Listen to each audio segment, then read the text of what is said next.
Hi. So, that might be too loud. So, I'm gonna do things differently. And over the last few days, feels like a week, but that's a whole other story.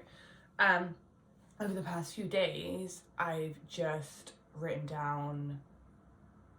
It's written a word. I've just written down channel messages that I received, and I'm gonna go over them. I've meditated before this, so some of them I might not use, some of them I might put somewhere else, and that's pretty much it. So I've done this on my phone instead of a notebook because my phone was there, you know. Okay. So like, I love that I start with the more complex ones. The idea of judgment, like, I don't want to necessarily go back to basics and tell you stuff you already know, but it's information that helped me, and it's only information I'm coming across now that wasn't given to me at the time when I was looking for it. So you can only see what you've seen in terms of anything you see astrally, anything you see energetically, anything you create, anything you imagine into existence is different parts of things you've previously seen. Like, it's literally impossible to create something that isn't from parts of other things. Like, we can only see based on our perception, so it's like trying to convince someone of something that they have no awareness of is impossible. It's not that it doesn't exist, it's that they're in a different timeline, like a different frequency. So it's literally not accessible to them until they change their mindset and end up on a different frequency. But that isn't something someone else can do. I'm trying not to overcomplicate this. So yeah, we all have our own frequencies, and until someone mentally decides that they want to change frequencies, they can't see certain things. So for example, magic doesn't technically exist for everyone. Everyone has a form of access to it by changing how things are perceived, but not everyone can see it. Like, some people have experiences as a child with ghosts, with fairies, and they fully believe in that because they've witnessed it. So someone who hasn't witnessed anything around that region can't comprehend it. But also at the same time, there is the aspect of past lives playing into it. Things you've seen in your past things you've seen in your past lives or whatever can contribute into what you see now. So your imagination, your ability to create, is based on what you've witnessed. And some people haven't seen the things you've seen. So what you're saying may make absolutely no sense to someone, but it doesn't mean it makes no sense. It just means it isn't in their reality. So I found that really helpful in terms of, like, I can't judge someone based on what they've witnessed. That was just the cards they were given, you know? Yeah, like, all I can do is give tools to help you adjust what it is you've witnessed, because, like, that's the element of expansion is so that you view more, so that you can learn more, so that you can become more, because your awareness is broadened. I've already okay, I think that's it on that one. I'm like, yeah, like this angle's way better. Like, I don't have a double chin. Yeah. I love the vulnerability test. They're really fun. Okay. Yeah, so the timeline depends on what it is you can see. So the second you change your mindset, you ask to see more, you get put on a timeline where more things become accessible.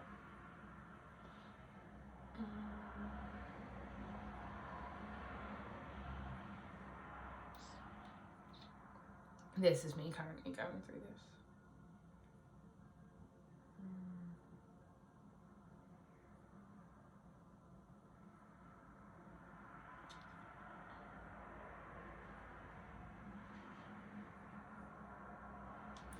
Okay, and then what I'm going to do is, the next one here, I've got, this is like a strange subject. The craving that people have of approval, and I want to say people, I don't mean that I've never had this craving of approval. That would be madness.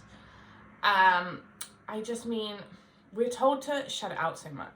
It's like, oh, that's something you shouldn't do, so I'm just going to pretend it doesn't exist, and then I'm going to like lock it in this room forever in my soul, and I'm a little dramatic, and it's just not going to bother me again, and that isn't the reality of anything. If you want something to not be in your frequency, you can't just pretend that it isn't there.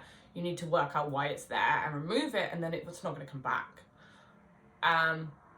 So a lot of the times we associate, now this is a general when I say we associate our craving for approval for lack of self-love. And although that is a factor, I think it's overlooked that the craving we have for approval is actually the craving of power. It's not that we necessarily, I mean, yeah, self-love's a huge part of everything, but it's not that we necessarily, it's not that the approval is to necessarily help us. It's more so power. So when someone approves of you, when someone believes in you, it's almost like they're giving away part of themselves to you, and they're helping your belief system. So, and I don't mean that in a bad thing. Naturally, we give off parts of ourselves constantly, and there's no way not to do that. We can feed into ourselves, but eventually our cup will be so full that we'll want to give. Like, we naturally give parts of ourselves, and it's something that should definitely be embraced. But I don't mean the seeking of approval by any means. I mean, we should embrace all parts of ourselves. So the best way to remove that like seeking ability is to realize that it's basically an old form of magic where the more people think the same thing, the more powerful something becomes. So naturally we want to be more powerful so that we can move past our like energetic blocks, so that we can become the person we were supposed to be a little easier, so we can just like push through everything. This is bothering me. So that we can push through everything. And it's also a strength that can be found within. So yeah, naturally our bodies will crave that from other people. It's like, I don't believe in myself enough, so I want other people to believe in me because that will like give me a kick up the hoo-ha? I don't know what word that was.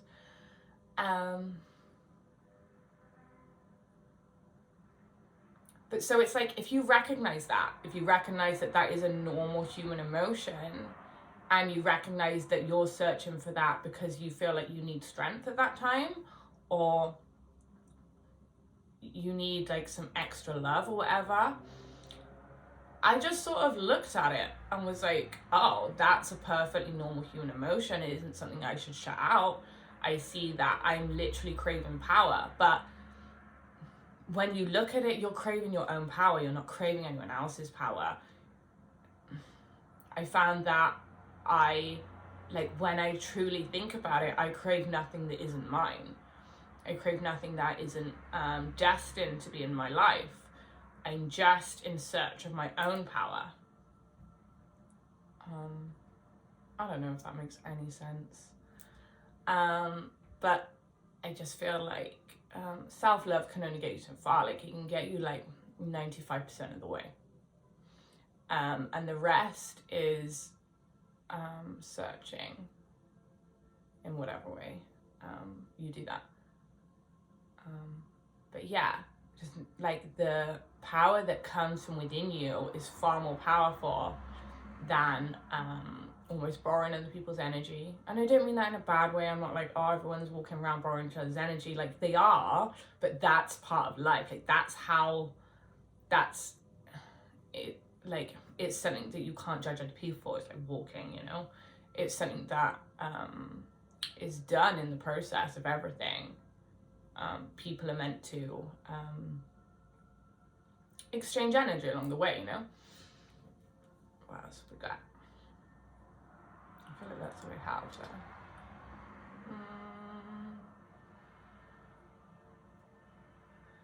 there. Okay, that also falls into the craving for control. I found that the craving of control stems from the fact that you're not actually controlling your own environment. I don't mean environment, I mean your own body. Because it's like if you fully lived in your heart 100% of the time, like that would be great in theory. But it's like nothing should be followed blindly.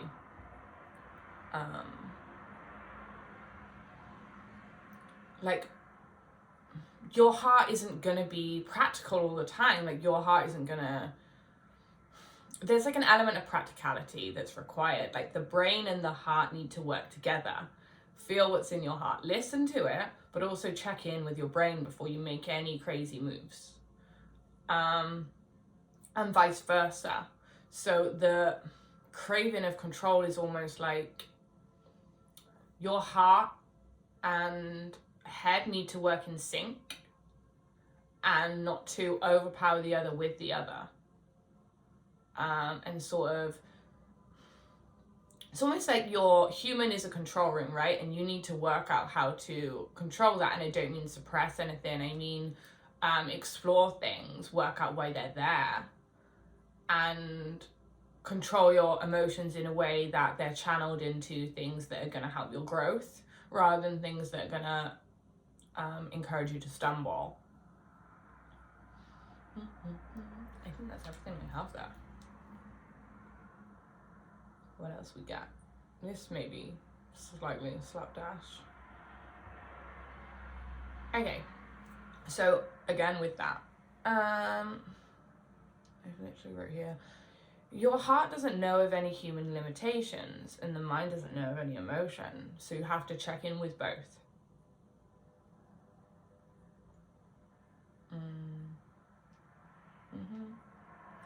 Then I have frustration is just your soul craving a different reality. Now because it's like obviously you've been human for whatever, your mind associates that with you don't want to be here, you don't want to be doing what you're doing, and then you're like thinking about the next step, right? But it's almost like you've got to like rein that in and change your energetic reality. So like raising whatever, and going into almost a more heartfelt timeline, just a higher frequency, and then that will change in your outward reality. Like there's never anything you really need to do in your physical reality. Like yeah, you need to move, yeah, you need to whatever, but you will get sort of pushed at the right time when you need to. So that's why your brain is so important. Like it almost helps you stop and listen when it's worked together. I know that sounded like a question, but I wasn't sure if I should end that there or not. I don't know.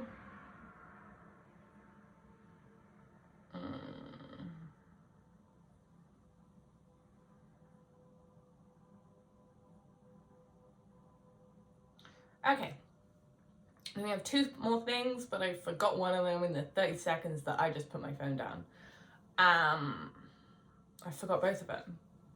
This is why. Okay. So, love requires an outlet. So like, okay, say you have like, a thing for someone, right?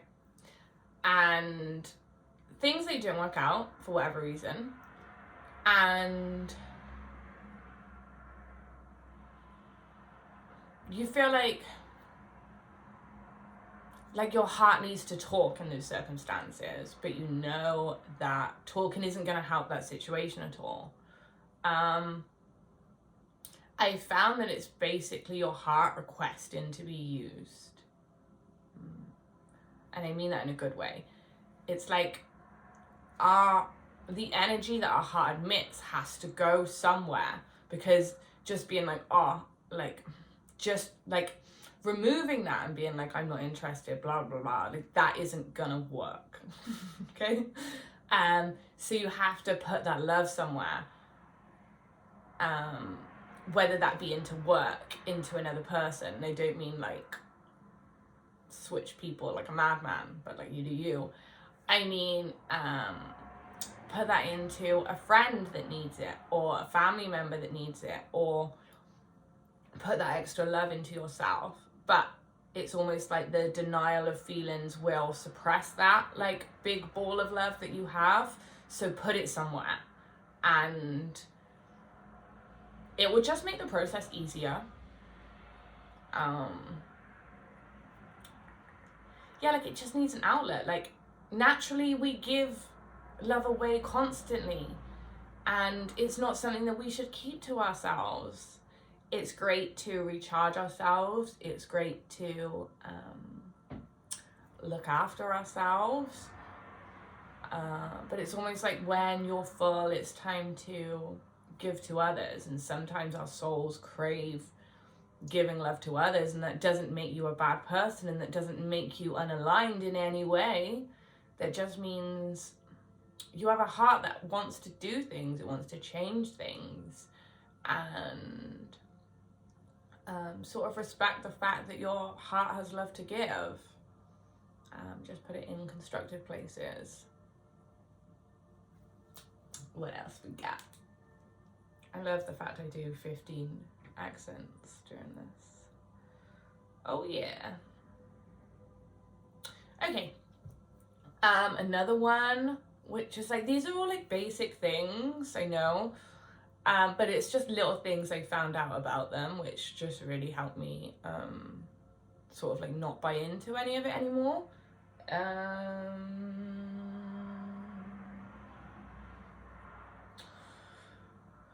Like something that's like always come up for me, and this is kind of random, where am I who am I channeling,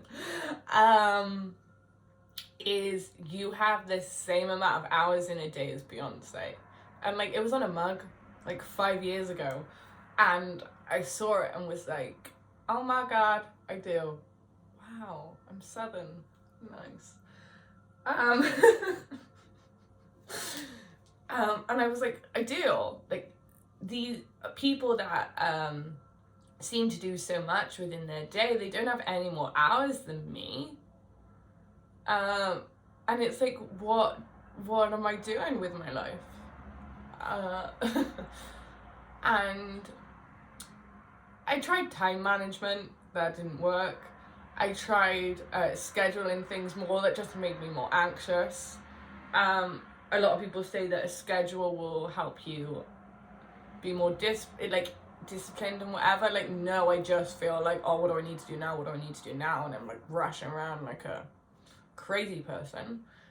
I found for me the way to perceive time is in how slow you are. So time doesn't truly exist. It's almost like People need to latch on to something physical in order to understand it. And something universal would be giving us time. But we very much make our own time, which is why you'll get a job, say you like work at a bar and it's like super busy, right?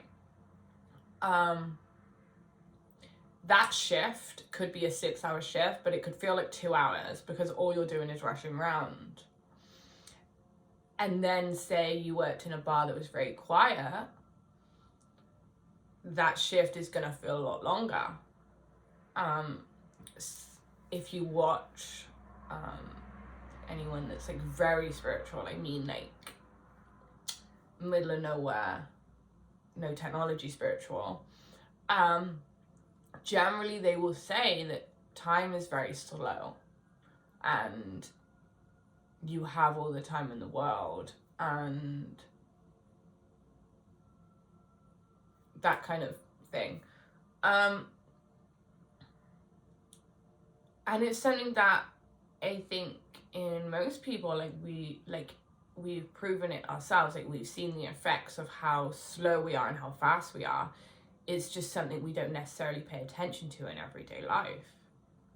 And it's almost like if you feel like you're running out of time, just stop. And I know this is all very simple stuff, but it's just more so reminders, or if there's any snippets of information you missed, because I do a lot, like I'll focus on the really complicated stuff and sort of forget about the simple things. And it's nice to be reminded every now and then, because a lot of the time the issue or whatever I'm trying to deal with, I'm like overcomplicating everything so much.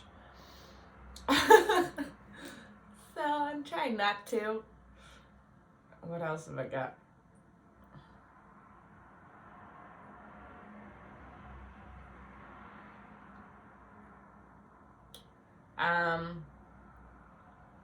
Just the me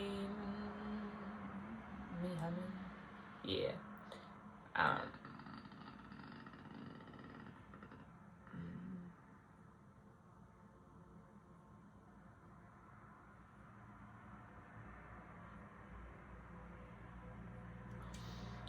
Okay, and when it came to like ego balance, I was always very unsure. People tell you different information.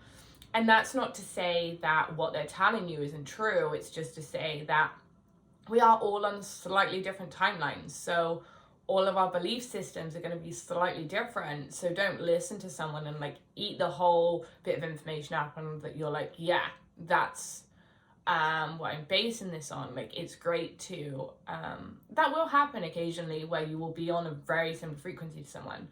But most of the time, we're not going to agree with what everyone says because we're on our own timelines. And most of the time for me, that would confuse me. I'd be like, why is there no one that makes any sense to me whatsoever? And that's because no one was meant to. And it's almost like discovery of the fact that I needed to make my own timeline, my own belief system. And now other people make sense to me because I'm not going into something with the belief that I need to believe in everything anyone says, or I need to trust others' judgment. I don't need to trust anyone's judgment. I need to trust my judgment. And there was always sort of like an ego battle within myself, like, oh, what if I go too far, and like I like become all big-headed and like my ego and like whatever, like So over time, for me, I can't even remember what the balance is.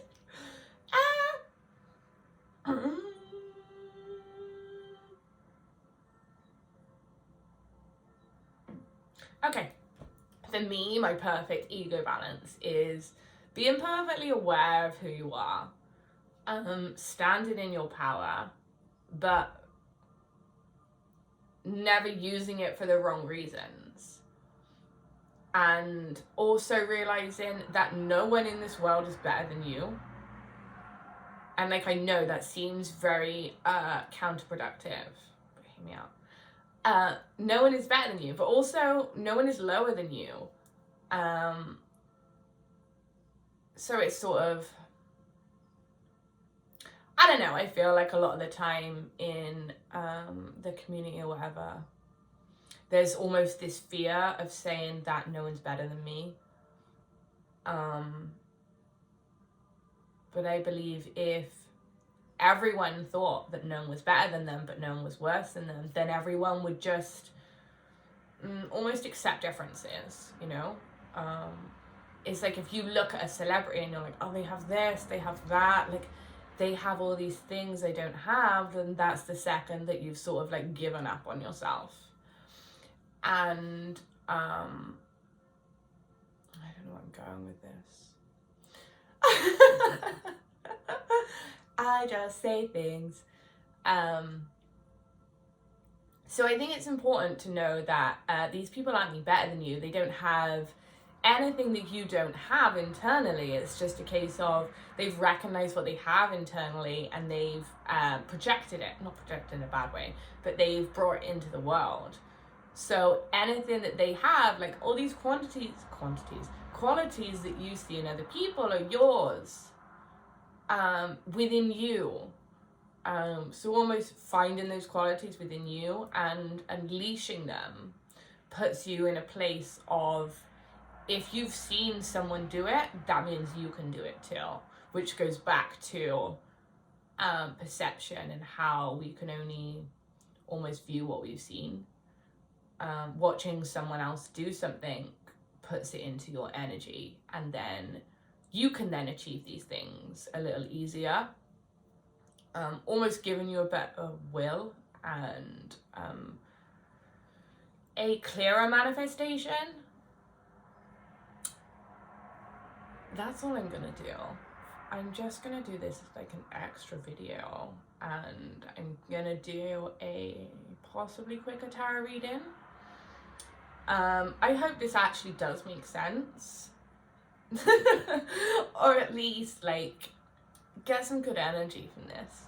But it was information I had to get it out. It was just like all the energy has to come out some way, and I just had to put this in like a separate video. So almost so that I don't get stuck in the same routine of doing the same thing every day. So yeah, if you have any questions or any of that stuff, tell me, please. And if this was helpful, please like this. And I love you. Bye.